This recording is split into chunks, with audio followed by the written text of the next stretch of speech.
कहानी 7 राजकुमारों के लिए 7 वधुएं। एक बारात लंदौर बाजार रोड के साथ साथ अपने रास्ते पर घूम रही थी।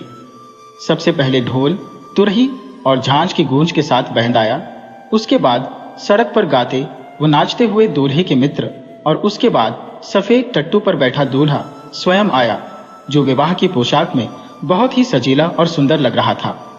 वे वधु के घर जहां समारोह होना था और साक्षी निराश थी कि वह वधु को न हो देख सकी, क्योंकि वह जानना चाहती थी कि वह कैसी दिखती थी और उसने क्या पहना था। शशि, अनिल, मधु और विजय जावेद खान की दुकान की सीढ़ियों पर बैठे हुए बारात का गुजरना देख रहे थे। जल्दी ही कमल भी उनमें शामिल हो गया, जो वैवाहिक अतिथियों के पीछे टहलता हुआ यहाँ आया था। वहां बाहर ठंड में क्यों बैठे हो? अपनी मंद रोशनी वाली दुकान के अंदर से जावेद खान ने कहा, अंदर आ जाओ और आग के पास बैठो। मैं तुम्हें एक सबसे असाधारण शादी का एक किस्सा सुनाऊंगा, जो मेरी वादी में कई साल पहले हुई थी। बहुत बहुत पहले एक राजा था जिसके 7 पुत्र थे। वे सब के सब बहादुर, सुंदर और चतुर थे। वृद्ध राजा सबको बराबर प्यार करता था और राजकुमार एक सी पोशाक पहनते थे तथा उन्हें समान भत्ते मिलते थे। जब वे बड़े हुए तो उन्हें अलग अलग महल दिए गए, लेकिन महल एक जैसे बनाए गए थे और उनकी साज सज्जा भी एक जैसी की गई थी। और अगर तुमने एक महल देख लिया था तो समझो सारे महल देख लिए थे। जब राजकुमारों की विवाह योग्य उम्र हुई तो राजा ने एक समान सुंदरता और प्रतिभा वाली 7 वधुएं खोजने के लिए सारे देश में अपने राजदूत भेजे।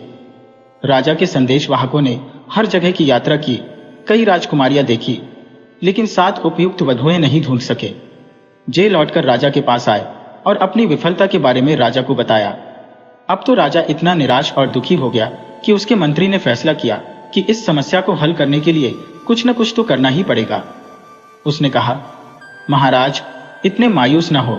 निश्चय ही आपके 7 पुत्रों जैसी मुकम्मल 7 वधुएं खोजना असंभव है। हमें किस्मत पर भरोसा करना चाहिए और फिर शायद हमें सही वधुएं मिल जाएंगी। मंत्री ने एक योजना के बारे में सोचा था और राजकुमारों को इसके लिए सहमत कर लिया था। उनको किले की सबसे ऊंची बुर्ज पर ले जाया गया, जहां से पूरे शहर के साथ ही आसपास का ग्रामीण क्षेत्र भी दिखाई देता था।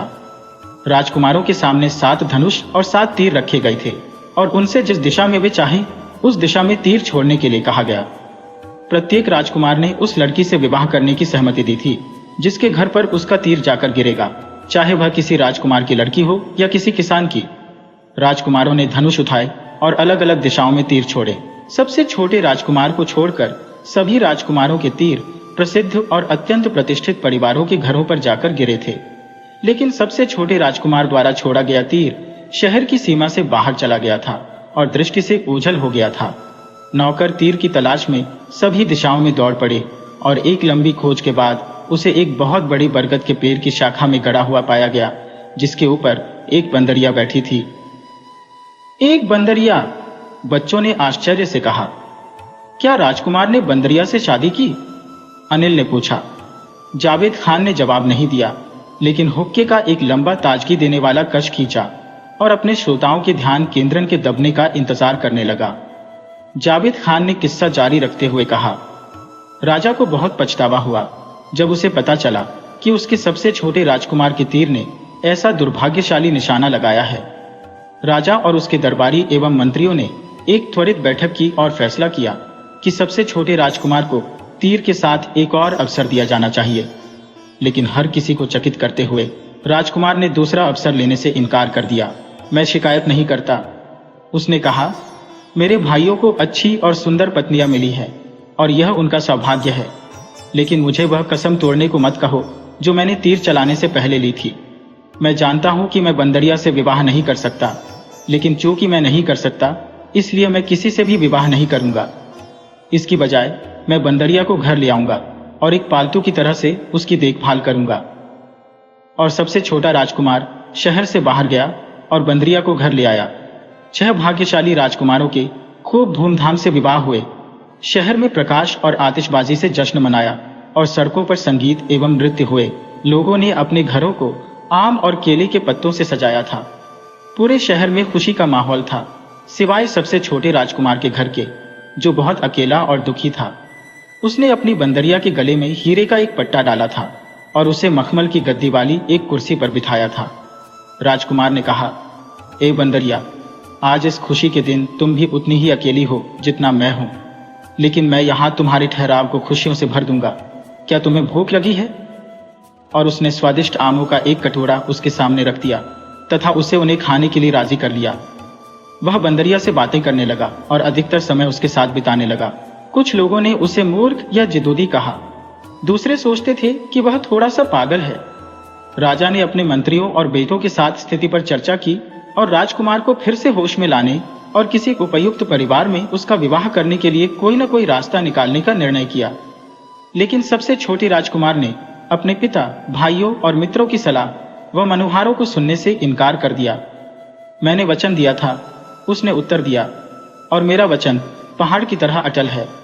महीनों गुजर गए पर राजकुमार ने अपना मन नहीं बदला। इसके बजाय ऐसा लगने लगा कि उसका बंदरिया के प्रति लगाव अधिक बढ़ गया था और उसे अक्सर महल के बागों में बंदरिया के साथ टहलते हुए देखा जाता था। अंत में राजा ने 7 राजकुमारों की एक बैठक बुलाई और कहा, मेरे बेटो, मैंने तुम्हें जीवन में खुशी खुशी व्यवस्थित होते देखा है। यहां तक कि तुम भी, मेरे सबसे छोटे बेटे, अपनी अजीब साथी के साथ खुश दिखाई देते हो। एक पिता की खुशी अपने बेटे बेटियों की खुशी में होती है। इसलिए मैं अपनी बहुओं से मिलना चाहता हूं और उनको उपहार देना चाहता हूं। सबसे बड़े बेटे ने तुरंत अपने पिता को अपने घर भोजन पर निमंत्रित कर दिया और दूसरों ने भी निमंत्रण को दोहरा दिया। राजा ने सबसे छोटे बेटे के निमंत्रण सहित सबके निमंत्रणों को स्वीकार कर लिया। स्वागत बहुत भव्य हुए और राजा ने अपनी बधुओं को कीमती जवाहरात एवं महंगी पोशाकें उपहार में दी। अंत में राजा का स्वागत करने की सबसे छोटे बेटे की बारी आई। सबसे छोटा राजकुमार बहुत परेशान हुआ। वह उस घर में अपने पिता को कैसे आमंत्रित कर सकता था जिसमें वह एक बंदरिया के साथ रहता था। वह जानता था कि उसकी बंदरिया इलाके की अनेक बड़ी बड़ी महिलाओं से अधिक सौम्य और प्रिय है और वह इस बात पर दृढ़ था कि वह उसे छुपाएगा नहीं, जैसे वह कोई शर्मिंदा होने वाली चीज हो। बाद में उसके साथ टहलते हुए उसने कहा, मुझे अब क्या करना चाहिए मेरी दोस्त?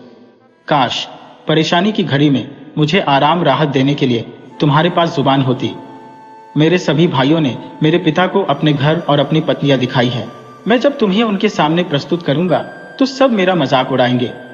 जब भी राजकुमार ने उससे कुछ कहा था, बंदरिया हमेशा एक मूक और सहानुभूतिपूर्ण श्रोता रही थी। लेकिन अब उसने देखा कि वह अपने पंजों से उसके लिए कोई संकेत कर रही थी। उस पर झुकते हुए राजकुमार ने देखा कि उसके एक हाथ में मिट्टी के बर्तन का एक टुकड़ा था और वह उससे उसे लेने के लिए कह रही थी। राजकुमार ने उससे वह टूटा हुआ टुकड़ा ले लिया। उस पर सुंदर जनाना हस्तलेख में ये शब्द लिखे हुए थे, चिंता न करें राजकुमार, उस स्थान पर जाए जहां आपने मुझे पाया था। मिट्टी के बर्तन के इस टुकड़े को बरगद के पेड़ के खोखले तने में फेंक देना और किसी जवाब की प्रतीक्षा करना। राजकुमार पहले तो झिझका, लेकिन बाद में सोचा कि अपनी बंदरिया की बात मानने से उसकी समस्या और ज्यादा तो बिगड़ने वाली नहीं है। इसलिए मिट्टी के बर्तन का टूटा हुआ टुकड़ा लेकर वह शहर के बाहर गया और उस बरगद के पेड़ के पास पहुंचा। वह एक बहुत पुराना, सैकड़ों साल पुराना बरगद का पेड़ था। उसकी शाखाएं और जड़ें एक विस्तृत गोल घेरे में फैली हुई थी और उसके पत्ते छोटे छोटे कुंजों का निर्माण कर रहे थे। उसका तना हालांकि अंदर से खोखला था, लेकिन बहुत बड़ा और मोटा था। उसके पास जाकर राजकुमार ने मिट्टी के बर्तन का वह टुकड़ा पेड़ के खोखले तने में फेंक दिया और यह देखने के लिए इंतजार करने लगा कि क्या होता है। उसे ज्यादा देर तक इंतजार नहीं करना पड़ा। कुछ ही पलों के बाद हरे रंग की पोशाक पहने एक सुंदर लड़की तने से निकलकर बाहर आई और राजकुमार से अपने पीछे आने के लिए कहा। उसने राजकुमार को बताया कि उसकी राजकुमारी, परियों की रानी, उससे व्यक्तिगत रूप में मिलना चाहती थी। राजकुमार पेड़ पर चढ़ा और खोखले तने में प्रवेश कर गया और थोड़ी देर अंधेरे में टटोलकर चलने के बाद अचानक वह आंखें चौंधिया देने वाली आश्चर्यजनक बाग में पहुंचा, जिसके अंत में एक आकर्षक महल खड़ा हुआ था। ऊंचे ऊंचे सूरजमुखी के फूलों से बाग की सीमा बनी हुई थी। फूलों के बीच में एक मधुर सुगंध वाली जलधारा बह रही थी और जलधारा के तले में कंकरों की जगह माणिक, हीरे व नीलम थे। यहाँ तक कि इस दुनिया में फैला प्रकाश भी उसकी अपनी दुनिया से ज्यादा गर्म और मृदु था। उसे सोने की सीढ़ियों से चांदी के एक फव्वारे के पीछे और इंद्रधनुषी सीपियों से बने महल के द्वारों में से ले जाया गया। लेकिन जिस कमरे में उसे ले जाया गया था, उस कमरे का वैभव परियों की उस राजकुमारी के अतुल्य सौंदर्य के आगे फीका पड़ गया था जो उसके सामने खड़ी थी। हाँ राजकुमार, आपका संदेश मैं जानती हूँ, उसने कहा। चिंतित ना हो, लेकिन घर जाए और कल शाम को अपने पिता महाराज तथा अन्य शाही मेहमानों के स्वागत की तैयारी करें। मेरे सेवक सब कुछ संभाल लेंगे। अगली सुबह जब राजकुमार अपने महल में जागा तो एक अद्भुत नजारा उसकी आंखों के सामने था। उसका महल जैसे एक नए जीवन से भर गया था। उसके बाग आम, पपीता, अनार और आड़ू के फलदार पेड़ों से भरे हुए थे।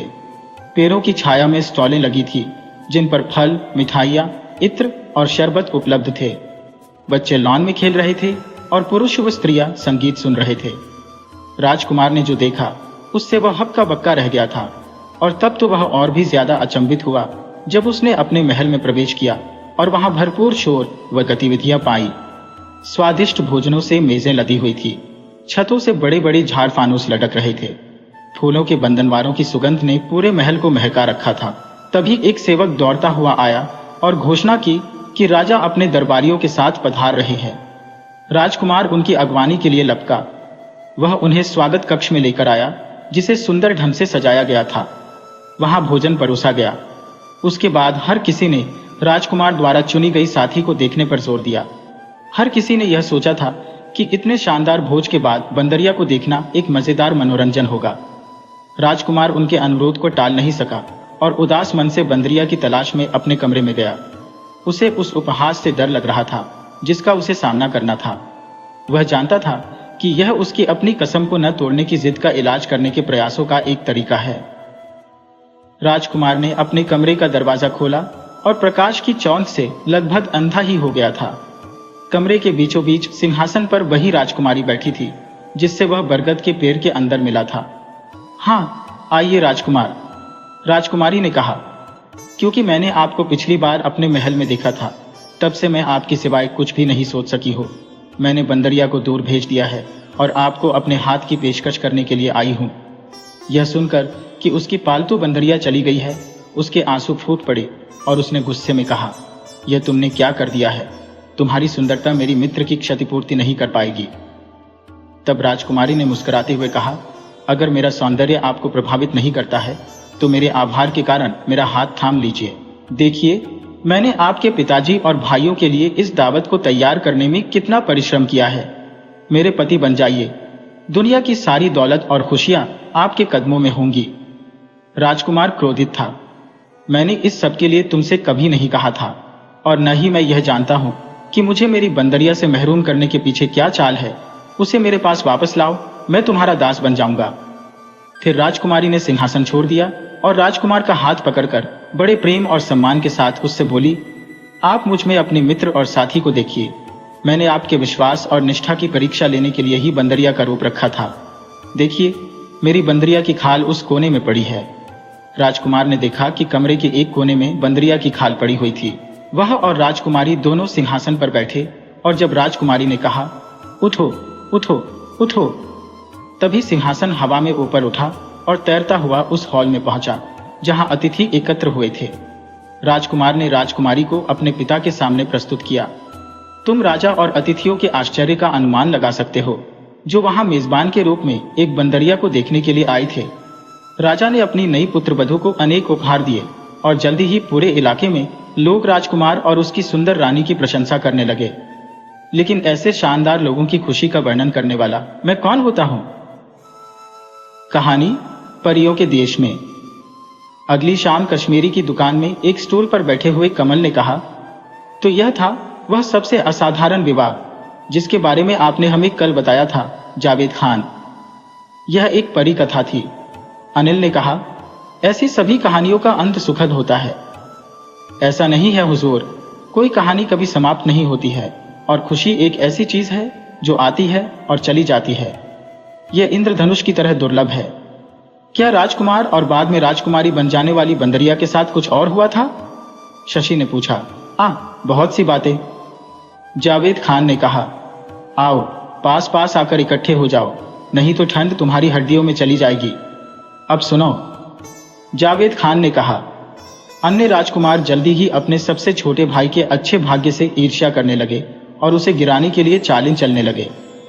एक दिन उन्होंने उससे कहा, भाई, तुम्हारी पत्नी एक परी है, लोगों की एक ऐसी नस्ल से संबंधित है जो अपने अविश्वसनीय और शैतानी तरीकों के लिए प्रसिद्ध है।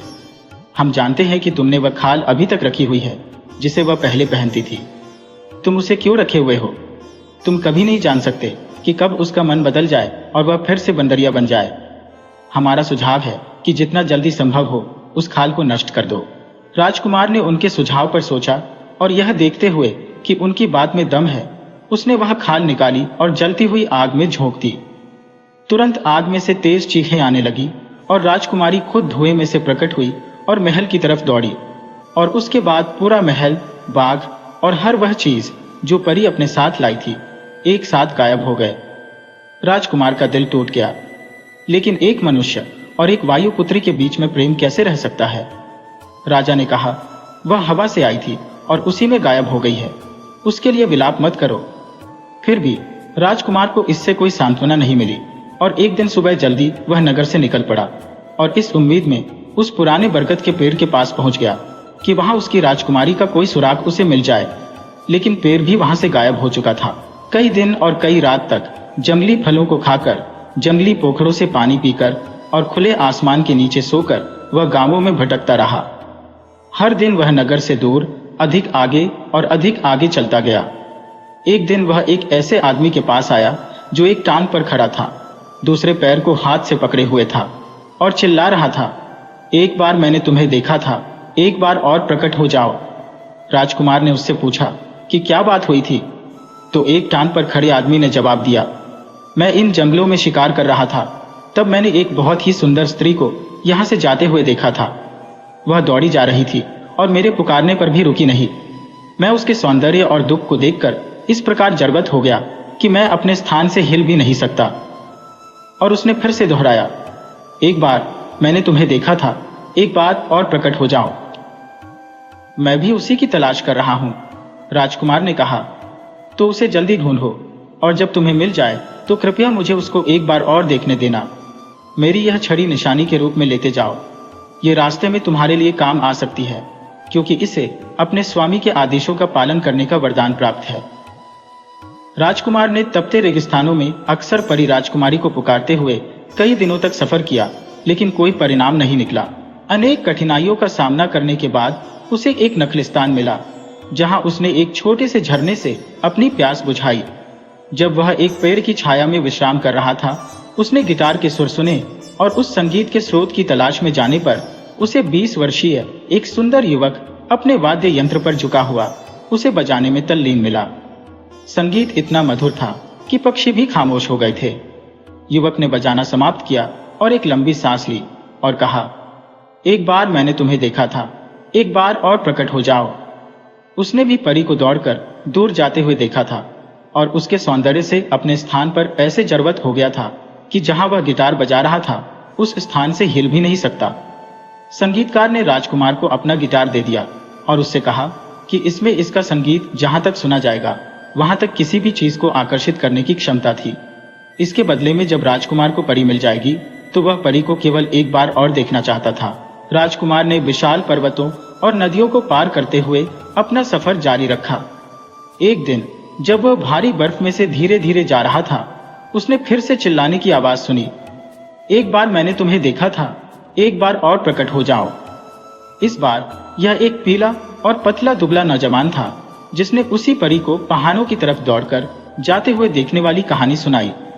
और यहाँ वह पहाड़ की चोटी को छोड़कर नहीं जा सकता था जब तक वह उस सुंदर राजकुमारी को फिर से देख नहीं लेता।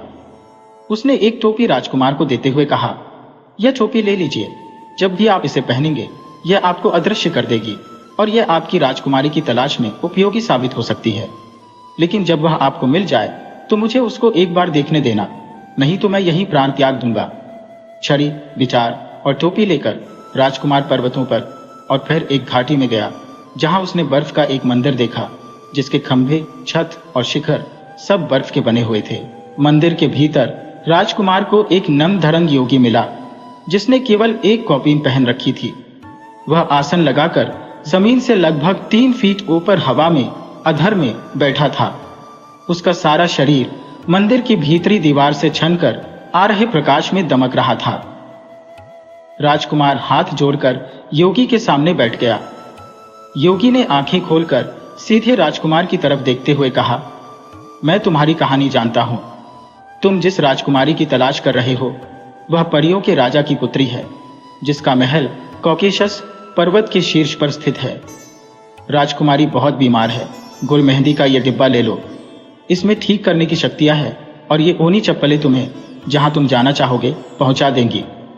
जैसे ही राजकुमार ने ऊनी चप्पलें पहनी, वह हवा में ऊपर उठने लगा और फिर बहुत तेजी के साथ पर्वतों के ऊपर से परियों के देश की ओर उड़ चला। वह एक बहुत बड़े नगर के बाहर उतरा, जहां टोपी पहनते ही वह अदृश्य हो गया और वह बिना किसी रोक टोक के द्वार में से अंदर चला गया। नगर में मुख्य चौराहे पर राजकुमार ने गिटार बजाना शुरू कर दिया। गिटार से निकला संगीत इतना मधुर था कि उसे सुनने के लिए सारी परियां आकर चौराहे पर एकत्र हो गईं। जब राजा को पता चला कि एक गजब का जादूगर उसकी प्रजा को मोहित कर रहा था, तो वह उससे मिलने के लिए बाहर निकला। वह उसके संगीत से इतना प्रभावित हुआ कि वह राजकुमार के सामने अपने घुटने टेक कर बोला, मेरी पुत्री कई महीनों से बीमार पड़ी है। वह विचित्र प्रकार के बुखार से पीड़ित है। उसे ठीक कर दो। मैं आपसे विनती करता हूं, क्योंकि वह मेरी आंखों की रोशनी और मेरे बुढ़ापे की आशा है। राजकुमार राजा के साथ सोने के एक उड़न खटोले पर, जिसे परियां उठाए हुई थी, महल के अंदर गया। उसे राजकुमारी के कक्ष में ले जाया गया। वहां उसने देखा कि परी गहरी नींद में सोई हुई थी। उसने योगी द्वारा दी गई गुल मेहंदी निकाली और वहां खड़ी सेविका से कहा कि इसे अपनी स्वामिनी के पूरे शरीर पर लगा दे। जैसे ही ऐसा किया गया, राजकुमारी बिस्तर पर उठकर बैठ गई। वह खुद को बहुत बेहतर महसूस कर रही थी। राजकुमार को देखकर वह उसका नाम लेकर बोलने ही वाली थी कि राजकुमार ने अपने होठों पर उंगली रखकर अनुनय के भाव लिए आंखों से चुप रहने का अनुरोध किया। जब राजा को पता चला कि उसकी पुत्री ठीक हो गई है, तो उसने कहा, आप महान हैं स्वामी जी, कोई उपहार मांगिए। राजकुमार ने बिना झिझके फौरन उत्तर दिया, राजन, विवाह में आपकी पुत्री का हाथ। राजा योगी की वाचालता पर अत्यधिक क्रुद्ध हुआ और सिपाहियों को उस भिखारी को गिरफ्तार करने और जेल में डालने का आदेश दे दिया। लेकिन राजकुमार ने अपनी टोपी पहन ली और वह सिपाहियों के लिए अदृश्य हो गया तथा अपनी छड़ी को आदेश दिया कि वह सिपाहियों को दूर रखे। जब राजा ने देखा कि राजकुमार तो गायब हो गया था और उसकी छड़ी सिपाहियों की पीठ पर प्रहार कर रही थी, तो उसने दया की याचना की। राजा ने कहा, हमें क्षमा कर दीजिए, फिर से सामने आ जाइए। मैं वचन देता हूं कि आपको वही मिलेगा जो आप चाहेंगे। राजकुमार फिर से प्रकट हो गया और बोला, मुझे खेद है कि मुझे आपके विरुद्ध अपनी शक्तियों का प्रयोग करना पड़ा। अब मुझे एक उड़न खटोला दीजिए, जिसे बनाना केवल परियां जानती है, और इसे मुझे तथा आपकी पुत्री दोनों को मेरे पिता के राज्य में ले जाने दें। राजा तुरंत अपनी पुत्री को लेकर आया, जिसकी सेवा में 3 परियां लगी हुई थी। उन्होंने राजकुमार को एक सुंदर पालकी में बिठाया और पालकी हवा में ऊपर उठकर राजकुमार के देश की तरफ उड़ चली। शशि ने पूछा, लेकिन एक टांग पर खड़े आदमी और दूसरे जिन्होंने उसकी मदद की थी, उनका क्या हुआ? अरे हाँ, उनके बारे में तो मैं लगभग भूल ही गया था, जावेद खान ने जोड़ा। लेकिन राजकुमार नहीं भूला था। रास्ते में उन लोगों की चीजें उन्हें लौटाने के लिए वह रुका था और उसे परी के साथ वापस आया देखकर वे बहुत खुश हुए थे और वे फिर से अच्छी तरह चलने फिरने लगे थे। थोड़ी देर सोचने के बाद जावेद खान ने कहा, वे वापसी में राजकुमार के साथ ही उसके राज्य में गए। वहां उन्होंने उन 3 परियों से विवाह किया जो राजकुमारी की दासियां थी, और वे सब हमेशा खुशी खुशी रहने लगे। तो आखिरकार अंत सुखद हुआ, अनिल बोला। अब कमल ने पूछा, उन ईर्ष्यालु भाइयों का क्या हुआ? जहां तक राजकुमार के भाइयों की बात है, जब उनके पिता राजा को उनके द्वारा की गई शैतानी का पता चला, तो वह इतना क्रुद्ध हुआ कि उसने उन्हें उत्तराधिकार से वंचित कर दिया और उन्हें जेल में डाल दिया गया होता, अगर सबसे छोटे राजकुमार ने राजा को उन्हें माफ करने के लिए मनाया नहीं होता। उन्हें माफी दे दी गई और उनके लिए उपयुक्त पेंशन तय कर दी गई। और अब मेरे दोस्तों, अब तुम सबके घर जाने का समय हो गया है।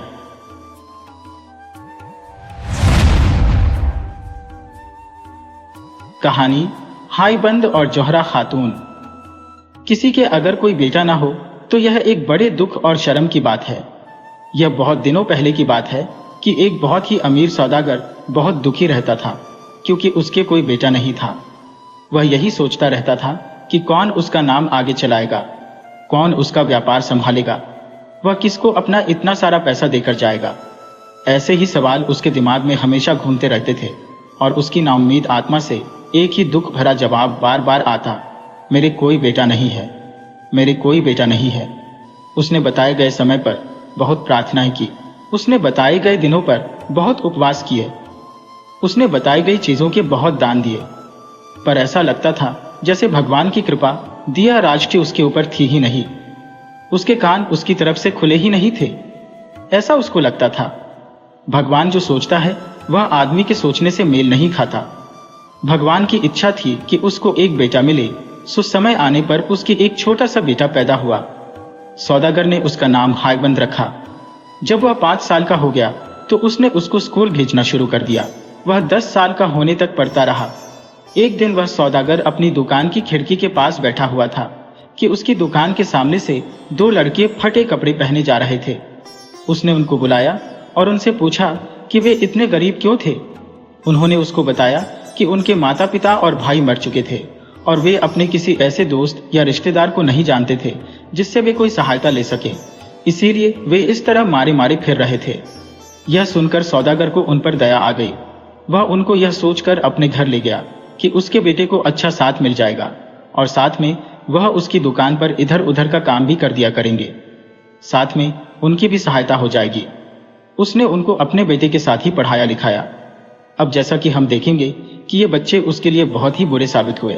बजाय इसके कि वे अपने इस दयालु मालिक को और प्यारे से साथी को धन्यवाद देते या उनकी सहायता करते, उन्होंने तो उनके खिलाफ जालसाजी शुरू कर दी और उनको बड़ी शर्मनाक हालत में डाल दिया।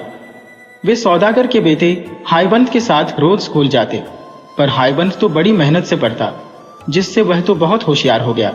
जबकि वे दोनों आलसी और लापरवाह थे, सो उन्होंने वहां अपने जैसे बच्चों से सिवाय बुराइयों के और कुछ नहीं सीखा। एक दिन जब वे तीनों सुबह को स्कूल जा रहे थे तो वे शादी के बारे में बात करने लगे। उन दोनों बच्चों ने हायबंद से कहा, देखो, हमें मालूम है कि तुम्हारी शादी तो बहुत जल्दी ही हो जाएगी, क्या तुम अपने पिता से कहकर हमारी शादी नहीं करवा सकते? हायबंद बोला, हाँ हाँ, क्यों नहीं, मैं अपने पिताजी से कहूंगा कि वह तुम्हारी शादी पहले कर दें, बाद में मेरी शादी करें। इसके कुछ समय बाद ही सौदागर ने शादी कराने वाले को कई जगह भेजा कि वह किसी अमीर परिवार की कोई सुंदर पढ़ी लिखी होशियार लड़की देखकर आए। लड़की देख ली गई और हायबंद की शादी तय हो गई। शादी के दिन सौदागर ने अपने दोस्तों को एक बहुत बड़ी दावत दी और गरीबों को बहुत दान दिया। फिर उसने अपने बेटे को राजा जैसे कपड़े पहनाए और उसको दुल्हन के घर भेजा। दोनों नीच लड़कों को इस बात का पता था, सो वे उससे पहले ही उसकी ससुराल पहुंच गए और दुल्हन के माता पिता को बरगलाने की कोशिश की कि हायबंद तो कुछ पागल सा है, आप किससे अपनी बेटी की शादी कर रहे हैं। यह सुनकर वे दोनों बहुत दुखी और नाराज हुए। यह बात अगर उनको कुछ पहले पता चली होती तो उन्होंने सगाई तोड़ दी होती, पर अब वे क्या करें, अब तो बहुत देर हो चुकी थी। दुल्हा अपने घर से चल चुका था। इधर वे दोनों लड़के फिर हायबंद से मिलने के लिए जल्दी से चलकर वापस आए और उसको दवा मिले हुए कुछ फल खाने पर मजबूर किया। उन फलों को खाकर वह बिल्कुल बेवकूफ सा दिखाई देने लगा। इसके बाद वह तुरंत ही सौदागर के पास उसके घर गए और आंखों में आंसू भरकर बोले, जैसे कि वे अपनी इस खोज पर बहुत दुखी हो कि वह लड़की जिससे वह हायबंद की शादी करने जा रहा था, वह तो एक राक्षसी थी और आदमियों को खा जाने वाली थी। हायबंद का पिता यह सुनकर सोच में पड़ गया। अब वह क्या करे? शादी की घड़ी आ रही थी और सब लोग दूल्हे के इंतजार में थे। जब हायबंद अपनी ससुराल पहुंचा तो उसके सास ससुर ने उसको ठीक से देखा भाला, और जब उन्होंने उसको कुछ सोया सोया सा, खोया खोया सा और बेवकूफी की हालत में पाया तो उनको लगा कि वे दोनों लड़के सही बोल रहे थे। सो उन्होंने उसको अपनी बेटी देने से इनकार कर दिया। पर वह लड़की जिससे हायबंद की शादी होने वाली थी और जिसका नाम जोहरा खातून था, बहुत होशियार और अक्लमंद थी। उसको लगा कि इसमें उन लोगों की कोई जाल बिछाने की साजिश है। उसने अपने पिता को मजबूर किया कि वह उसकी शादी हायबंद से ही कर दें। उसको पूरा विश्वास था कि हायबंद के पिता इतने सीधे और ईमानदार आदमी थे कि उनको बेवकूफ बनाना बहुत आसान था। खैर, शादी की सारी रस्में पूरी की गई और उन दोनों की शादी हो गई। शाम तक उन दवाओं का असर कम होने लगा तो हायबंद को होश आने लगा। होश में आने पर उसने अपनी पत्नी को पहचान लिया और उसका साथ पाकर बहुत खुश हुआ। कुछ दिन बाद रीति रिवाजों के अनुसार हायबंद और उसकी पत्नी अपने घर वापस लौटे। रास्ता थोड़ा लंबा था, सो उन्होंने उसको 2 बार में पूरा करने का इरादा किया। आधे रास्ते में पहुंचकर उन्होंने एक गांव में रात को रुकने का फैसला किया। जब जोहरा सोने चली तो अचानक उसे याद आया कि वह अपनी सास के लिए तो कोई भेंट लाई नहीं है, पर अब वह क्या करे। ससुराल में खाली हाथ जाना तो ठीक बात नहीं थी। वह बहुत दुखी हुई, पर फिर किसी तरह से उसे नींद आ गई। जब वह सो रही थी तो उसने सपना देखा कि एक बहुत गोरी सा आदमी उसकी तरफ बढ़ा चला आ रहा था। उसके पास आकर वह उससे बोला, ओ भली लड़की, तू दुखी मत हो, तू नदी के पास जा। वहां तुझे एक लाश पानी पर तैरती मिल जाएगी, जिसकी बांह पर एक बहुत कीमती ब्रेसलेट है। तू उस लाश को पुकारना तो वह तेरा कहा मानेगी और तेरे पास आ जाएगी। तू उसका वह ब्रेसलेट उतार लेना और अपनी सास को दे देना। यह अजीब सा सपना देखकर उसकी आंख खुल गई। वह तुरंत उठी और नदी की तरफ चल दी। वहां जाकर उसने देखा कि उससे थोड़ी ही दूर पर एक लाश तैर रही थी। उसने उसको पुकारा तो वह उसके पास आ गई। उसने उसके हाथ से ब्रेसलेट उतारा और अपने घर आकर सो गई। सिवाय उन दोनों नीच लड़कों की नीचता के सब कुछ ठीक चलता रहता, पर उन्होंने यह सब कुछ देख लिया था और यही था भी जो वह चाहते थे। उनको बस किसी भेड़ का खून नदी की तरफ जाने वाले रास्ते पर और नदी के किनारे पर छिड़कना था और फिर भागकर अपने मालिक सौदागर के पास उसको यह बताने जाना था कि उनकी बहू किस तरह से बर्ताव कर रही थी। उन्होंने ऐसा ही किया। सौदागर तुरंत ही उनके पीछे पीछे भागा आया। जब उसने खून के निशान देखे तो वह ऐसे रो पड़ा जैसे कोई मरने वाला रोता है। सुबह को वह अपने बेटे के पास गया और उसको वह सब बताया जो उसने सुना और देखा, पर उसके बेटे को उसका विश्वास ही नहीं हुआ और वह अपने पिता से बहुत नाराज हो गया। सुबह को पूछने पर दाई ने बताया कि आधी रात के करीब उसकी मालकिन कुछ देर के लिए घर के बाहर गई तो थी, लेकिन वह बाहर गई क्यों थी यह उसको नहीं पता। हायबंद को यह सुनकर बहुत आश्चर्य हुआ और उसको इस नीच कहानी पर विश्वास करना पड़ा। इसका परिणाम यह हुआ कि वह अपनी पत्नी से अलग अलग रहने लगा। सारी बारात दुखी से सौदागर के घर वापस आई। जोहरा को एक अलग कमरे में रख दिया गया, जहां केवल उसकी दाई ही जा सकती थी और कोई नहीं। एक दिन जोहरा की सास ने दरवाजे की जरी से जोहरा के कमरे में झांक कर देखा तो वह तो वहां का दिया राज देखकर डर के मारे बेहोश होते होते बची। इस तरह काफी समय बीत गया। इस बीच हायबंद अपने उन दोनों नीच दोस्तों के साथ पिता के बिजनेस में उनकी सहायता करता रहा। वह अभी भी उन दोनों को अपना दोस्त ही समझता था। एक दिन सौदागर ने उन तीनों को एक छोटे से व्यापार के लिए शहर से बाहर भेजा। उसने ऐसा इसलिए किया था क्योंकि उसने देखा कि हायबंद अपनी पत्नी के लिए बहुत दुखी था, तो उसने सोचा कि इससे शायद उसका मन कुछ बदल जाए। तीनों नौजवान अपनी यात्रा पर चल दिए। वे कई मील चले कि हायबंद को अचानक याद आया कि वह अपने हिसाब की कापियां तो घर पर ही भूल आया है। वह उनको लेने के लिए घर वापस लौटा और अपने दोस्तों से यह वायदा किया कि वह शाम तक लौटकर उनको पकड़ लेगा। ये हिसाब की कापियां जोहरा के कमरे में रखी हुई थी। वे वहां थी ही क्यों यह तो हमको नहीं पता, पर वे वहां थी। सो घर लौटकर हायबंद तुरंत ही जोहरा के कमरे की तरफ दौड़ा। वहां उसने अपनी पत्नी को देखा। वह दुखी होने पर भी बहुत सुंदर दिखाई दे रही थी, बहुत अच्छी और बहुत प्यारी। हायबंद अपने आप को रोक न सका। उसने उसको अपनी तरफ खींचकर गले लगा लिया और चूम लिया। वह उसके पास छिपकर 1 महीने तक रहा और फिर वहां से यह देखने के लिए अपने साथियों के पास चला गया कि उनका और उनके सामान का क्या हुआ। उसने उनको पहले पड़ाव पर ही पाया जहां उसने उनसे मिलने का वायदा किया था। वे वहां से कहीं गए भी नहीं थे और न ही कोई चीज उन्होंने बेची ही थी। वे तो बस वहां खा पीकर और जुआ खेलकर आनंद कर रहे थे। हायबंद ने जब यह सब देखा तो वह बहुत नाराज हुआ। उसने उन दोनों को बहुत डांटा और वह वहां से अकेला ही व्यापार करने चल दिया। ये दोनों बेचारे घर वापस लौट आए। अब ये दोनों भी हायबंद से बहुत नाराज थे, सो इन्होंने उसके साथ चाल खेलने की सोची। इन दोनों दोस्तों ने एक फकीर का वेश रखा और सौदागर के घर पहुंचे। वहां जाकर बोले, आप समय रहते संभल जाइए। आपके घर में एक राक्षसी है जिसको बच्चे की आशा हो गई है। उसका चरित्र ठीक नहीं है। भगवान के लिए अपने लिए आप उसको घर से बाहर निकाल दीजिए। कहीं ऐसा न हो कि वह आपके घर को और आसपास के लोगों को बर्बाद कर दे। ये कहकर वे वहां से चले गए। अब हम केवल सोच ही सकते हैं कि जब सौदागर और उसकी पत्नी ने फकीरों के मुंह से ऐसी बात सुनी होगी तो उसका उन पर क्या और कितना असर हुआ होगा। यह सुनकर तो वे चैन से ही नहीं बैठे जब तक उन्होंने इस बात की सच्चाई की पता नहीं कर ली। उन्होंने अपना पूरा घर छान मारा, घर की हर स्त्री से पूछा, पर जैसा कि फकीरों ने उनसे कहा था वैसा कुछ भी नहीं पाया। तब वे इस सच्चाई का पता लगाने के लिए जोहरा के पास खुद गए। वहां उनको पता चला कि उसको तो वाकई बच्चे की आशा थी। उसने उनको बहुत समझाने की कोशिश की कि वह कोई राक्षसी नहीं थी बल्कि एक गुणवती स्त्री थी, पर सब बेकार। सौदागर ने अपने दीवान को बुला भेजा और उससे उसको सजा देने के लिए कहा। सजा में उसको जंगल ले जाना था जहां उसका सिर काट देना था। ऐसा ही हुआ। जंगल पहुंचकर उसने अपने सजा देने वालों से प्रार्थना की कि वे उस पर दया करें। वह बोली, आप लोग इतने बेरहम और अन्यायी नहीं हो सकते कि आप एक सीधी सादी स्त्री का कत्ल करें। मैंने ऐसा कुछ नहीं किया है जिसके लिए मुझे मौत की सजा मिले, और न आप मेरे खिलाफ कुछ साबित कर सकते हैं। क्या अब भी आप मेरा कत्ल करेंगे? वे बोले, हम क्या करें, हमें ऐसा ही हुक्म मिला है। इस पर जोहरा जमीन पर नीचे लेट गई और भगवान की प्रार्थना करने लगी। हे भगवान, मुझ पर दया कर। तू तो जानता है कि मैंने कोई पाप नहीं किया है, मुझे इस सजा से बचा। एक सिपाही आगे बढ़ा और उसने जोहरा को मारने के लिए अपनी तलवार उठाई तो लो, देखो वह तलवार तो लकड़ी की हो गई। तब दूसरे सिपाही ने अपनी तलवार उठाई तो वह अपने हाथ ही नहीं उठा सका। उसको ऐसा लगा जैसे किसी छिपी हुई ताकत ने उसके हाथ उसके पीछे बांध दिए हो। इसके बाद तीसरा आदमी अपनी तलवार उठाकर आगे बढ़ा तो वह बेहोश होकर नीचे गिर गया। इस तरह भगवान ने उस स्त्री की पुकार सुनी और उन दोनों दोस्तों के नीच इरादों को नाकामयाब कर दिया।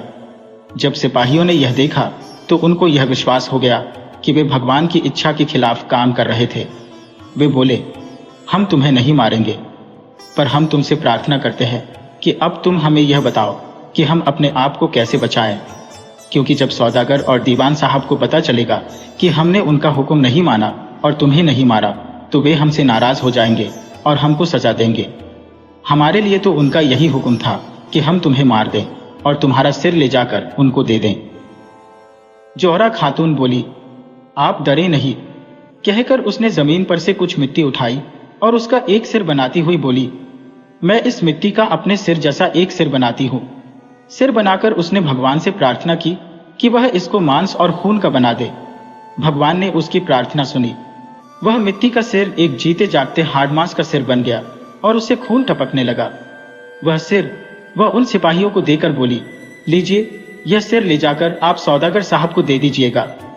सिपाहियों ने वह सिर लिया और घर वापस लौट गए। सौदागर ने जब वह सिर देखा तो वह बहुत खुश हुआ। उसने उसे बाहर अपने बागीचे में टांग दिया।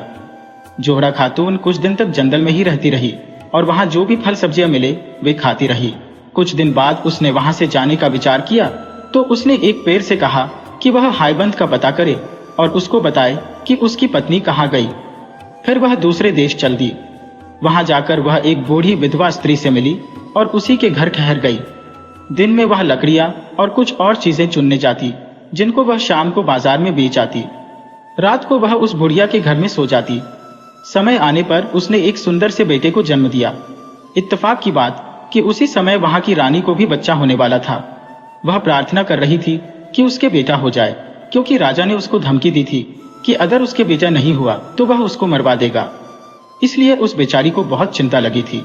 उसने शाही दाइयों को बुलवाकर पूछा भी कि उसके बेटा होगा कि नहीं, पर सबने मना कर दिया कि नहीं, उसके बेटा नहीं होगा। उन्होंने उसको सलाह दी कि वह कोई हाल का जन्मा बेटा ले ले और वह बेटी जो वे सोचती थी कि उसको होगी उसको किसी को दे दे। रानी ने उनकी सलाह मान ली और एक नए जन्मे लड़के को ढूंढने के लिए सब जगह अपने दूत भेज दिए। उन दूतों में से एक दूत उस बूढ़ी विधवा के घर भी आया। उसने जब वह नया जन्मा बेटा वहां देखा तो उससे रानी के लिए उसको उसे बेचने की प्रार्थना की। वह बुढ़िया बहुत लालची थी, सो वह राजी हो गई। उसने उस बच्चे को उस आदमी को दे दिया और वह दूत उस बच्चे को रानी के पास ले गया। जब रानी के बच्चा हुआ तब बच्चे के जन्म की खबर फैलाई गई। सारे देश में खूब खुशियां मनाई गई। उधर जैसे ही दूत जोहरा के बेटे को लेकर गया, बुढ़िया ने कुछ पत्थर इकट्ठा किए और उनमें से एक बड़ा पत्थर वहां रख दिया जहां जोहरा का बच्चा सोता था, और बाकी बचे पत्थर एक अलमारी में रख दिए। जब जोहरा वापस लौटी तो उसने उससे कहा कि कोई दैवीय स्त्री वहां आई थी जिसने उस बच्चे को पत्थर में बदल दिया, जैसे कि उसने उसके पहले कई बच्चों के साथ किया था। इसको साबित करने के लिए उसने उसको अलमारी में रखे हुए वे बचे हुए पत्थर दिखलाए जो उसने वहां पहले से ही रखे हुए थे। उसने उसको यह भी बताया कि वह राक्षसी साल में वहां एक बार आती थी। बेचारी जोहरा खातून अपने बच्चे के इस तरह खो जाने पर बहुत दुखी हुई, बहुत रोई। पहले तो उसका पति चला गया और अब उसका बच्चा भी चला गया। वह तो बस अब मरना चाहती थी। यह दुनिया उसके लिए बहुत ही खराब और मुश्किल वाली लगी। वह अब किसके लिए जिए? उसकी जिंदगी दूभर हो गई थी। वह बस दिन में लकड़ी और फल जैसी चीजें इकट्ठी करके लाती और हर रात को उस नीच बुढ़िया के अजीब से घर में लौट आती जिसमें उसको बिल्कुल भी आराम नहीं मिलता था। इस बीच उसका बेटा यानी राजकुमार बड़ा होता रहा। वह एक बहुत ही चतुर और गुणी नौजवान बन गया। अपना काम करते समय अक्सर वह इस बुढ़िया विधवा के घर के पास से गुजरता। एक दिन शाम को जब वह उस बुढ़िया के घर के पास से गुजर रहा था तो उसने जोहरा को देखा जो अपना दिन का काम खत्म करके घर लौट रही थी। वह उसकी सुंदरता देखकर चकित रह गया। उसने यह भी देख लिया कि वह कहाँ रहती थी। जब वह महल लौटा तो राजा के पास गया और उस स्त्री से अपनी शादी करने की प्रार्थना की। राजा ने कहा कि वह उसके बारे में सोचेगा। उसने जोहरा खातून को अपने महल में बुलाया। वह खुद भी उसकी सुंदरता और सीधेपन से बहुत प्रभावित हुआ। उसने उससे अपने बेटे के प्यार की बात बताई और उससे पूछा कि क्या वह उससे शादी करना पसंद करेगी। इस पर उसने जवाब दिया कि वह तो पहले से ही शादीशुदा है। उसको यह भी पता नहीं है कि उसका पति जिंदा है या मर गया है। वह फिर बोली कि अगर उसको अगले 6 महीने तक अपने पति की कोई खोज खबर न मिली तो वह राजकुमार से शादी कर लेगी। राजा ने उसकी बात मान ली और इस तरह से यह मामला कुछ दिनों के लिए टल गया। उस सारे साल और कई और साल तक हाईबंद व्यापार के उद्देश्य से दुनिया में देश देश घूमता रहा। आखिर इसी समय के आसपास वह एक बहुत ही अमीर आदमी बनकर अपने घर लौटा। उसने सोचा था कि उसको अपनी पत्नी अपने घर में ही मिल जाएगी क्योंकि अब तक वह अच्छी साबित हो गई होगी और उसके घर वालों ने उसको स्वीकार कर लिया होगा। पर हम उसके दुख की केवल कल्पना ही कर सकते हैं जब उसको घर आकर यह पता चला होगा कि उसकी पत्नी के साथ क्या क्या हुआ। उसने अपने माता पिता से पूछा कि उसको मारने वाले उसे किधर लेकर गए थे और कहां उन्होंने उनके बेरहम हुक्म का पालन किया होगा। उन्होंने उसको सब बता दिया तो उसने उसी समय अपनी कुछ चीजें बांधी और उसी दिशा में चल दिया जहां उसको उसके मारने वाले लेकर गए थे। भगवान की कृपा से वह उसी जंगल में आ पहुंचा जहां जोहरा को मारा जाने वाला था और उसी पेड़ के पास पहुंच गया जिससे जोहरा ने अपने पति को अपने बारे में बताने के लिए कहा था। पेड़ बोला, तुम्हारी पत्नी मरी नहीं है, तुम्हारी पत्नी तो जिंदा है। जो सिर तुम्हारे पिता के पास ले जाया गया था वह तुम्हारी पत्नी का सिर नहीं था। तुम तुरंत ही फला फला देश चले जाओ, वह तुम्हें वही मिल जाएगी जिसे तुम ढूंढ रहे हो। जाओ, अल्लाह तुम्हारी रक्षा करे। कुछ दिनों की यात्रा के बाद हाईबंद उस देश पहुंच गया और एक सुबह जब वह उस देश के मुख्य शहर के बाजार में घूम रहा था तो उसने कुछ स्त्रियां उस बुढ़िया के घर कुछ सामान ले जाती हुई देखी। उसने उनसे पूछा, यह सामान किसके लिए है और इसे तुम लोग कहां लेकर जा रही हो? उनमें से एक स्त्री ने उसको बताया कि वहां एक स्त्री रहती थी जिसका नाम जोहरा खातून था। उसकी शादी वहां के राजकुमार से होने वाली है। वे ये सामान उसी की शादी के लिए लेकर जा रही हैं। क्योंकि वह बहुत करीब है इसलिए राजा ने उसकी शादी के लिए ये कपड़े और गहने भिजवाए हैं। वह कुछ साल पहले किसी दूसरे देश से यहाँ पर आई थी। यह सुनकर हाईबंद ने उस स्त्री को अपना नाम लिखी एक अंगूठी दी और उससे प्रार्थना की कि वह उसे उसको दे दे। वह उनके साथ उसके घर के दरवाजे तक जाएगा और बाहर उसके जवाब का इंतजार करेगा। उस स्त्री ने ऐसा ही किया। जोहरा ने तुरंत ही हाईबंद की अंगूठी पहचान ली। वह दौड़ी दौड़ी बाहर आई और बहुत दिनों से खोए हुए अपने पति से मिली। यह खबर तुरंत ही महल भेज दी गई कि उसको उसका पति मिल गया है। राजा यह सुनकर बहुत नाउम्मीद हुआ, पर राजकुमार तो बिल्कुल पागल सा ही हो गया। वह अपने पागलपन में दौड़ा दौड़ा जोहरा के घर गया और अपनी पूरी कोशिश की कि वह उसके साथ उसके महल चले। पर जैसे ही जोहरा ने उसे देखा तो वह उसको तुरंत ही पहचान गई कि वह उसका बेटा है। सब कुछ साबित हो गया। रानी ने स्वीकार कर लिया कि वह उसका बेटा नहीं था। बूढ़ी विधवा ने भी स्वीकार कर लिया कि वह बच्चा उसने राजा के आदमियों को बेचा था। उस दूत ने भी स्वीकार कर लिया कि वह राजकुमार को उस बुढ़िया के घर से खरीद कर ले गया था। पर इन सब के अलावा जो सबसे बड़ी बात थी वह यह थी कि राजकुमार की शक्ल अपने माता पिता से बहुत मिलती थी। राजा ने जब यह सब सुना तो वह तो बहुत गुस्सा हुआ। उसने तुरंत ही अपनी रानी को देश निकाला दे दिया और उस बूढ़ी विधवा को मरवा दिया। हायबंद और उसकी पत्नी अपने बेटे के साथ अपने देश वापस लौट आए, जहां वे बहुत दिनों तक खुशी खुशी रहे। कहानी होशियार गीदड़। यह समय खेतों में हल चलाने का था, सो एक किसान जल्दी ही अपने खेतों में हल चलाने के लिए घर से निकला और अपनी पत्नी से कहता गया कि वह जल्दी से उसका खाना लेकर खेत पर आ जाए। सो जब उसका चावल तैयार हो गया तो वह उसको अपने पति के लिए लेकर खेत की तरफ चल दी। खेत पर पहुंचकर उसने खाना उससे कुछ दूरी पर रखा और बोली, ये रहा तुम्हारा खाना, मैं अभी यहां ठहर नहीं सकती, सो मैं जा रही हूं। किसान बोला, ठीक है, और अपने काम में लग गया। कुछ देर बाद वह खाना खाने आया तो उसने देखा कि उसके खाने का बर्तन तो खाली पड़ा है। वह इस बात पर बहुत गुस्सा हुआ। जब वह शाम को अपने घर वापस पहुंचा तो उसने अपनी पत्नी को इस तरह की चाल खेलने पर बहुत डांटा, पर उसने सोचा कि शायद वह उससे झूठ बोल रहा होगा। यह सोचकर वह बहुत दुखी हुई। अगले दिन जब किसान फिर से खेत पर जाने लगा तो उसने फिर अपनी पत्नी से वही कहा कि वह उसका खाना खेत पर ले आए और उसको कुत्ते की तरह भूखा न मारे। उस दिन वह एक बड़ी सी हड़िया में पिछले दिन से दुगुना चावल उसके लिए लेकर गई और फिर से खेत में रखकर बोली, देखो, यह तुम्हारा खाना रखा है। अब मत कहना कि मैं तुम्हारे लिए खाना लेकर नहीं आई। मैं यहाँ ठहर नहीं सकती क्योंकि मुझे घर भी देखना है। घर में कोई नहीं है। कहकर वह घर वापस लौट गई। कुछ ही देर में एक गीदड़ आया, वही गीदड़ जो पिछले दिन भी आया था और उसका खाना खा गया था, और उसने खाने के बर्तन में अपना मुंह डाला। वह जानवर चावल खाने के लिए इतना उतावला हो रहा था कि उसने अपनी गर्दन उस बर्तन की तंग गर्दन में जबरदस्ती डाल दी। असल में यह बर्तन पिछले दिन वाला बर्तन नहीं था, यह उससे बड़ा था और इसकी गर्दन कल वाले बर्तन से तंग थी। यह बात गीदड़ को पता नहीं थी। जबरदस्ती अपनी गर्दन बर्तन में घुसाने की वजह से उसकी गर्दन उसमें फंस गई और वह उसको उसमें से बाहर नहीं निकाल सका। इस तरह से वह इस समय बड़ी भयानक हालत में था। वह अपना सिर इधर उधर हिलाता हुआ और बर्तन को जमीन से मारता हुआ चारों तरफ को भागने लगा ताकि वह बर्तन फूट जाए और उसका सिर उसमें से बाहर निकल आए। जमीन पर बर्तन मारने की आवाज काफी हो रही थी, सो उससे किसान का ध्यान उधर आकर्षित हुआ, यह देखने के लिए कि यह आवाज कहां से आ रही थी। किसान ने इधर उधर देखा तो देखा कि एक गीदड़ उसके खाने के बर्तन को लिए हुए इधर से उधर घूम रहा है और उसे जमीन पर पटक रहा है। उसने तुरंत अपना बड़ा वाला चाकू उठाया और गीदड़ की तरफ भागा। अरे तू ठहर जा जरा, तो तू है चोर मेरे खाने का। तूने ही कल मेरा खाना चुराया और तू ही उसे आज भी चुराना चाह रहा है। गीदड़ चिल्लाया, मुझे जाने दो किसान भाई, मुझे जाने दो। मुझे इस बर्तन में से बाहर निकाल दो तो मैं तुम्हें वही दूंगा जो तुम चाहोगे। किसान बोला, ठीक है, और यह कहकर उसने अपने खाने का बर्तन तोड़ दिया और गीदड़ को आजाद कर दिया। गीदड़ चैन की सांस लेते हुए बोला, धन्यवाद किसान भाई, धन्यवाद, तुम्हारा बहुत बहुत धन्यवाद, पर तुम आज का यह दिन कभी नहीं भूलोगे। कहकर गीदड़ ने उसे गुड डे कहा और राजा के महल की तरफ चल दिया, जो वहां से कुछ दूरी पर था। शाही कमरे में पहुंचकर गीदड़ बोला, राजा साहब, आप मुझे हुक्म करें तो मैं आपकी बेटी की शादी तय करा दूं। आप मुझसे गुस्सा मत होइएगा, मुझे इस मामले पर योर मैजेस्टी से बोलना तो नहीं चाहिए था।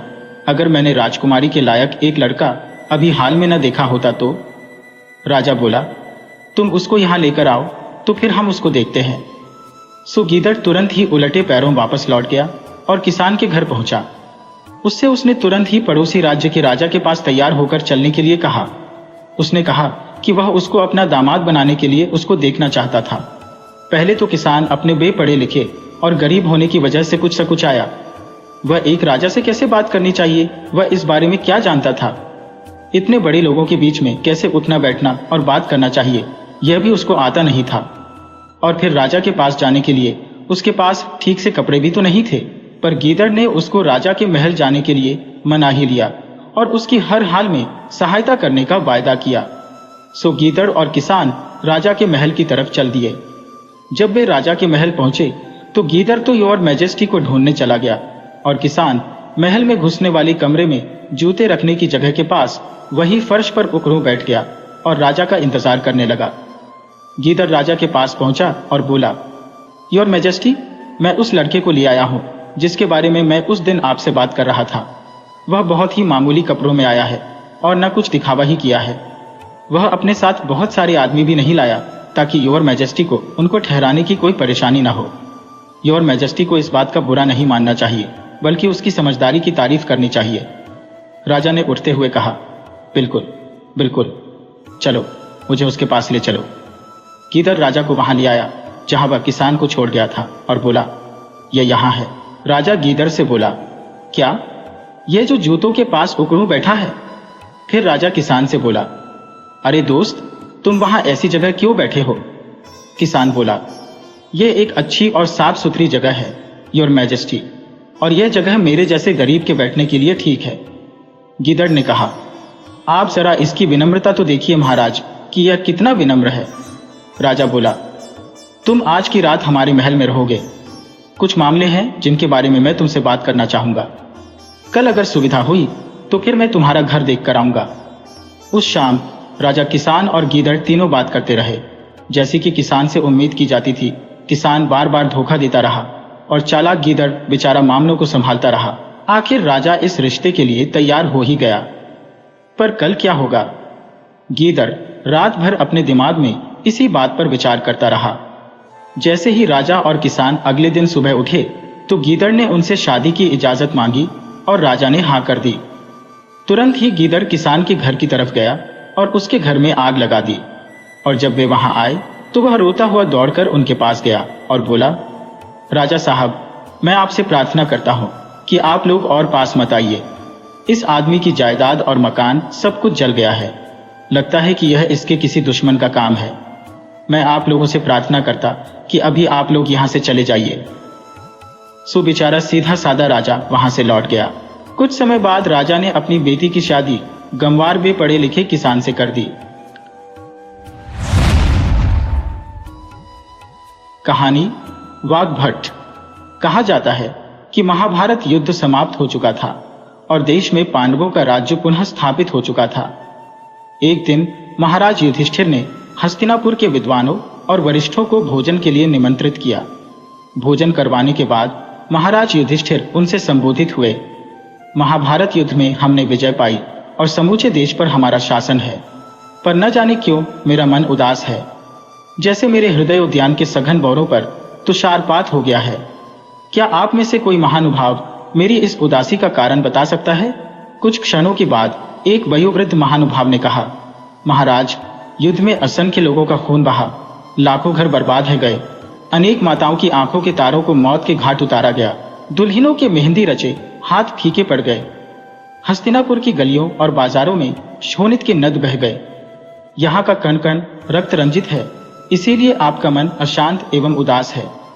इस पातक से मुक्ति पाने के लिए आपको प्रायश्चित्त स्वरूप अश्वमेध यज्ञ रचाना चाहिए।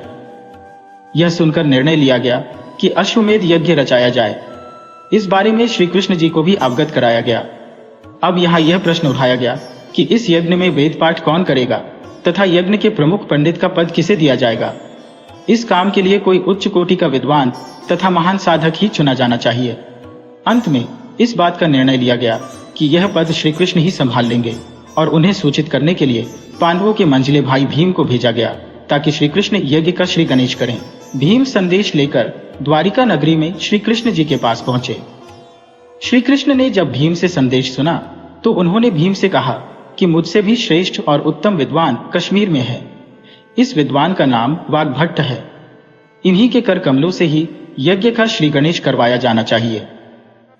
जब श्री कृष्ण का संदेश लेकर भीम हस्तिनापुर लौटे तो श्री कृष्ण का संदेश सुनकर सभी पांडव एवं विद्वान हैरान हो गए और कहने लगे कि क्या हस्तिनापुर के विद्वानों से भी बढ़कर कोई श्रेष्ठ विद्वान देश में विद्यमान है। श्री कृष्ण का कहना था, अतः सभी अनुत्तर हो गए।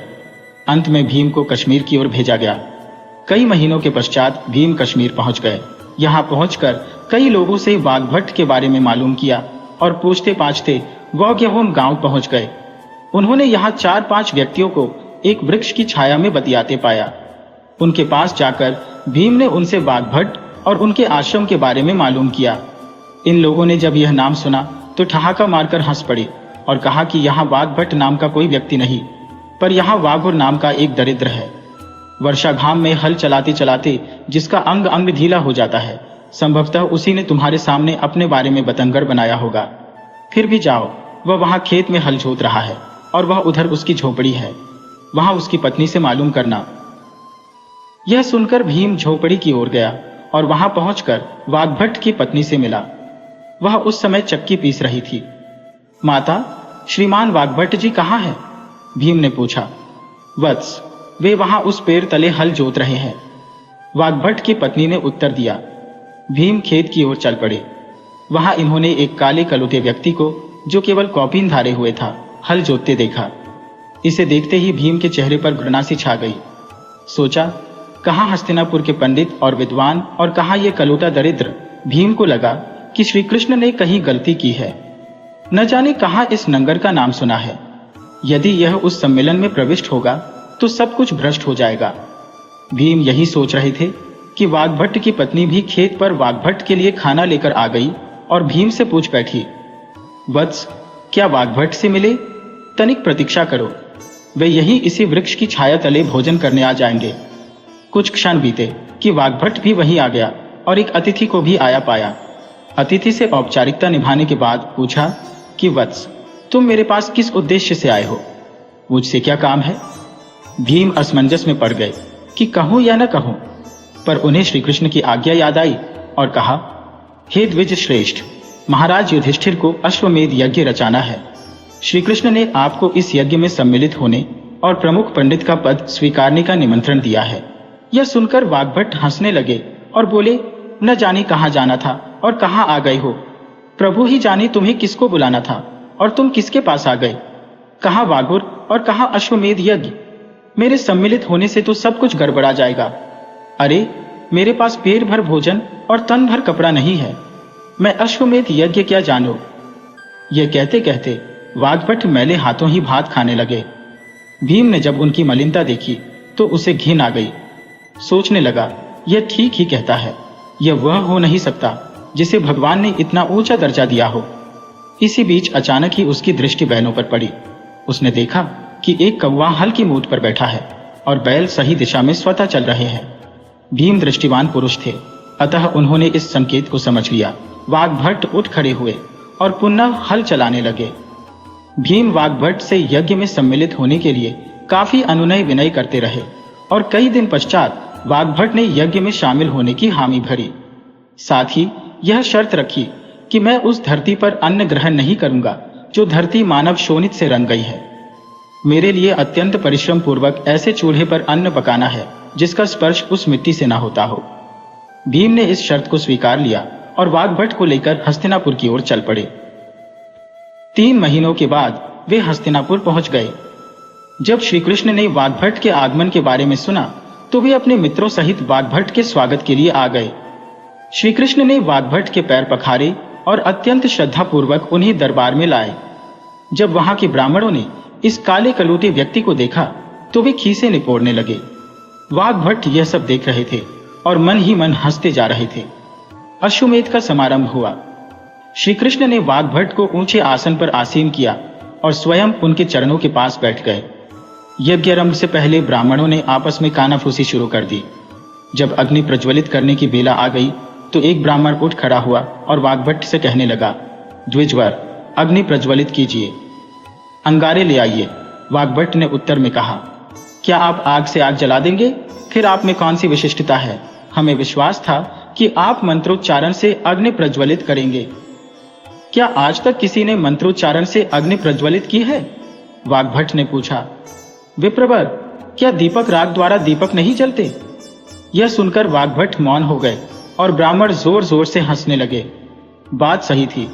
श्री कृष्ण खड़े हो गए और करबद्ध होकर वाग्भट से कहने लगे, महाराज, ये लोग अनजान है, इन पर दया कीजिए, मेरे लिए अब अग्नि को जीवादान दीजिए। ऐसा कहते उनकी आंखों से अश्रु धाराएं बह निकली, जिससे वाग्भट बहुत अशांत हो गए और चीख पड़े, भगवान, बस कीजिए, बस मैं आपकी आज्ञा का पालन कर रहा हूं। ये कहते हुए उन्होंने यज्ञकुंड की समिधाओं की ओर उंगली से संकेत किया और अग्नि धू धू कर प्रज्वलित हो उठी। चारों दीवारों की ओर इंगित किया और वहां से वेद पाठ की ध्वनि ऐसे आने लगी जैसे हजारों ब्राह्मण संवेद स्वर में वेद पाठ कर रहे हो। युधिष्ठिर एकदम उठ खड़े हुए और वाग्भट को चंबल डुलाने लगे।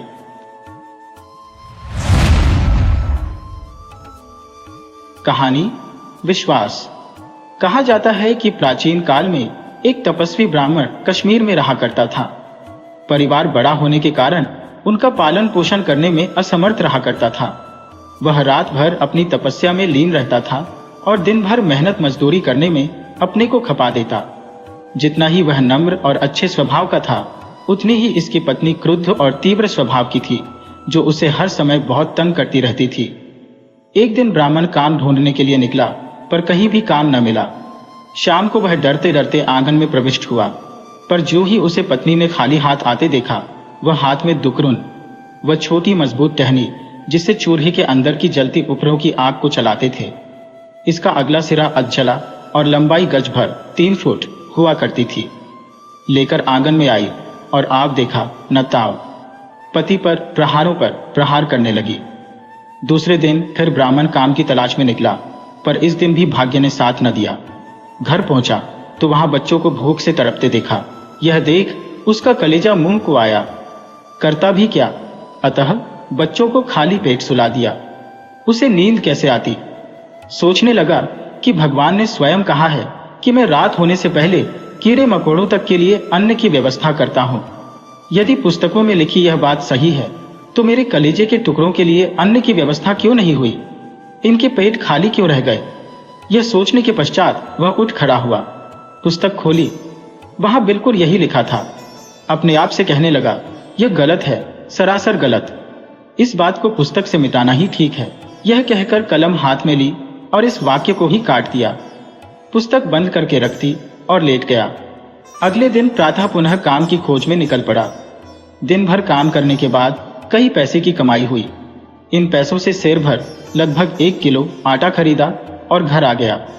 पर जो ही आंगन में पैर रखा, वहां दूसरा ही आलम था। हर दिशा जगमग और हर कोई काम में व्यस्त। उसे लगा शायद वह किसी दूसरे के घर में आ गया है। दहलीज पर नजर पड़ी तो वहां उसकी पत्नी चेहरे पर चमक और अधरों पर मुस्कान लिए बाहें उठा उसके स्वागत को तत्पर थी। जब वह दहलीज पर आया तो पत्नी ने हंसते हुए उसके मुख में मिश्री का एक ढेला डालते हुए कहा, आज हमारी उम्र भर की विपदा और अभाव दूर हो गए। आपके एक मित्र ने हमें इतना धन और संपत्ति दिया कि हम पीढ़ियों तक निश्चिंत हो गए। प्रभु, उसे दीर्घायु प्रदान करें और लोमश ऋषि की आयु दें। पत्नी की बात सुनकर ब्राह्मण सोचने लगा कि मेरा ऐसा कौन मित्र है जिसमें इतनी दात्र शक्ति है। हो न हो कोई ब्रह्मवश यह धन दे गया। कहीं मेरी पत्नी ने किसी सीधे सादे व्यक्ति को अपनी चतुराई से तो नहीं ठगा है? अरे वह व्यक्ति था कौन? ब्राह्मण ने पत्नी से पूछा। अजी, क्यों नाटक करते हो, जैसे कुछ पता ही नहीं। वह वही था जिसकी कल कहीं पर आपने जिह्वा काट दी है। पत्नी ने उत्तर दिया। काफी खून बह रहा था बेचारे का। कह रहा था, अपने पति से कहना कि मेरी जीभ में टांका लगा दे, जिससे खून बहना बंद हो जाए। बकवास न कर, मैंने किसकी जीभ काटी है? मुझे पूरा पूरा बता दे कि वह था कौन, नाम क्या था उसका? पति एक सांस में बोल पड़ा। जब आप सुबह शहर की ओर चल पड़े, तभी एक घोड़े वाला आया। उसके घोड़े की पीठ पर एक थैला था। मुझसे पूछा कि तुम्हारा पति कहाँ है? मैंने कहा, वे काम से गए हैं। उसने कहा, यह थैला ले लो तो मैं जाऊं। हमने थैला लिया और ऊपर की मंजिल पर इसे खाली किया। इसमें हीरे, रत्न, मोती और सोने के सिक्के थे। थैला लौटाते हुए हमने उनसे पूछा कि आप कौन हैं? क्या नाम है आपका? ये रत्न, हीरे आदि कहां से लाए? उसने जवाब में कहा कि तुम्हारे पति का मुंह पर ऋण था। कल रात तुम लोगों के पास कुछ भी खाने को नहीं रहा होगा। तुम्हारे पति ने क्रोधीले लहजे में मुंह से तकादा किया। मेरी जुबान से जब कुछ देर के लिए बोल न फूटे तो वह उठा और मेरी जुबान काट डाली। यह कहकर उसने अपनी जीभ दिखा दी। वह कटी थी और उससे लगातार खून बह रहा था। पत्नी बोलती जा रही थी। उस दृष्टिवान साधक की समझ में सारी बात आ गई और बिना घर में घुसे उन्हीं कदमों से लौट पड़ा। आप कहाँ चल पड़े? पत्नी ने पूछा। उस बेचारी की जीभ में टांका लगाने, पति बोल पड़ा। चलते चलते वह ब्राह्मण एक तपोवन में पहुंचा और फिर कभी घर न लौटा। वीडियो अच्छी लगी हो तो इसे लाइक करें और ऐसी ही मजेदार कहानियों के लिए चैनल को सब्सक्राइब करें और बेल आइकन दबाएं, ज़्यादा से ज़्यादा अपने दोस्तों को शेयर करें। धन्यवाद।